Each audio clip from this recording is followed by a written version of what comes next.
Welcome to this explainer.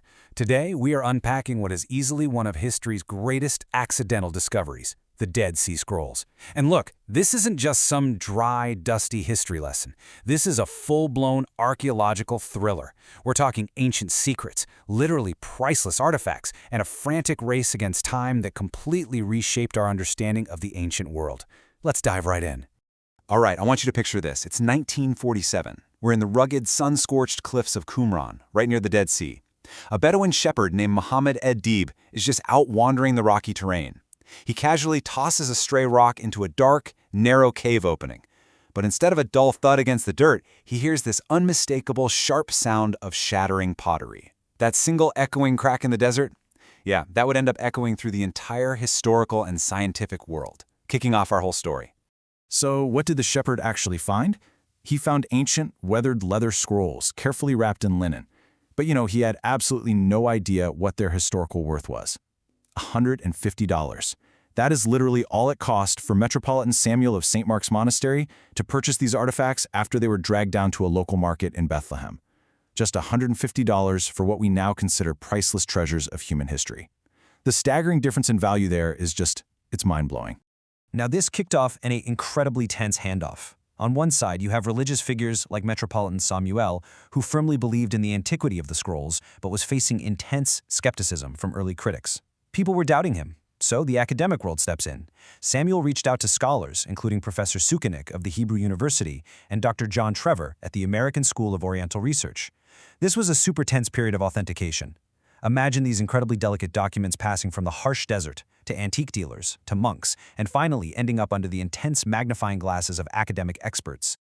Okay, so here's where the plot really thickens. While examining the scripts on these newly found texts, specifically an Isaiah scroll, Dr. Trevor noticed a striking similarity in the handwriting to something called the Nash Papyrus. Now, up until that exact moment, the Nash Papyrus was widely recognized as the absolute oldest known Hebrew text in existence.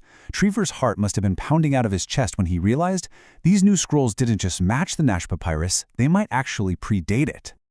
I mean, what do you do when you think you've just found the oldest text in history? You call in the top guy.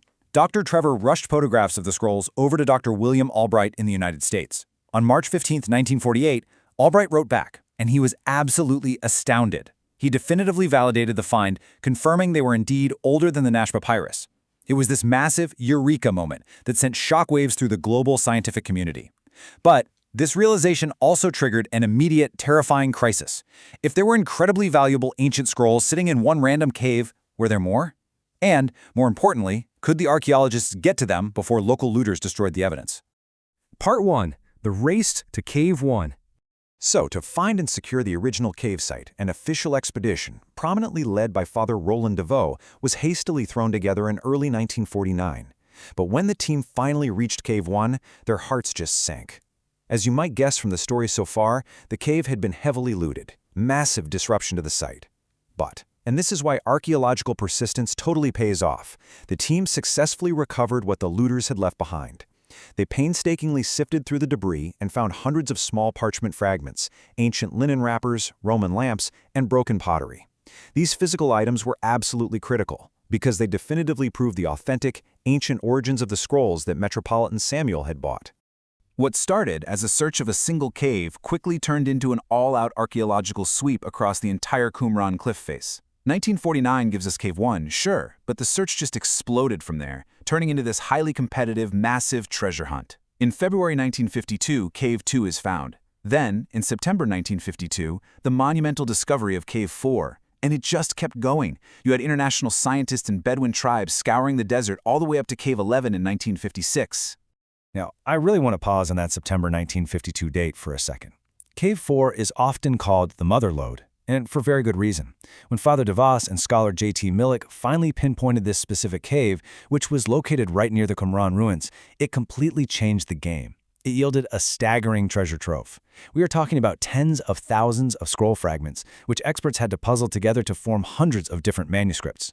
It completely changed the scale of the Dead Sea Scrolls discovery, cementing it as one of the most vital historical finds ever. And here's a crazy detail. Not all the scrolls were made of animal skin or papyrus. As this multi-year exploration went on, the teams found some incredibly unique variations. For example, in Cave 3, they discovered the mysterious copper scroll.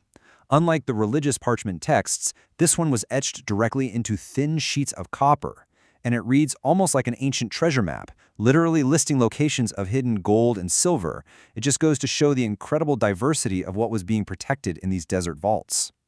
Okay, so we have the scrolls, we have the caves, but how do we definitively know exactly how old they are? Part 2. The science of dating the texts. The global scientific community had to work meticulously and objectively to prove the timeline beyond a shadow of a doubt. The very first step? The pottery. The scrolls were found carefully preserved inside these really specific, tall, cylindrical jars. Dr. Albright and other experts analyzed the unique style and the clay of these exact jars. Based on that typological analysis, they placed their creations solidly in the Hellenistic to early Roman period, so specifically between the late 1st century BC and the early 1st century AD. But of course, the science didn't stop at the jars. 3 distinct scientific methods ended up converging perfectly to build an undeniable case. First, experts like Dr. Libby used the then newly invented radiocarbon dating method on the linen wrappers that enclosed the scrolls. The result? Late 2nd century BC. Second, you have paleography, which is the study of ancient handwriting, and that matched that exact same era. And third, the pottery analysis we just talked about aligned perfectly with the other two. The physical science locked in the timeline, proving beyond a doubt that these were authentic texts from the Second Temple period. So, what is the crucial point to take away from all this? Basically, a single, randomly thrown rock unveiled a lost library that had somehow survived for 2 millennia in the arid dark of the desert. From a literal $150 market trade all the way to the highest levels of radiocarbon science, the Dead Sea Scrolls fundamentally reshaped our understanding of history.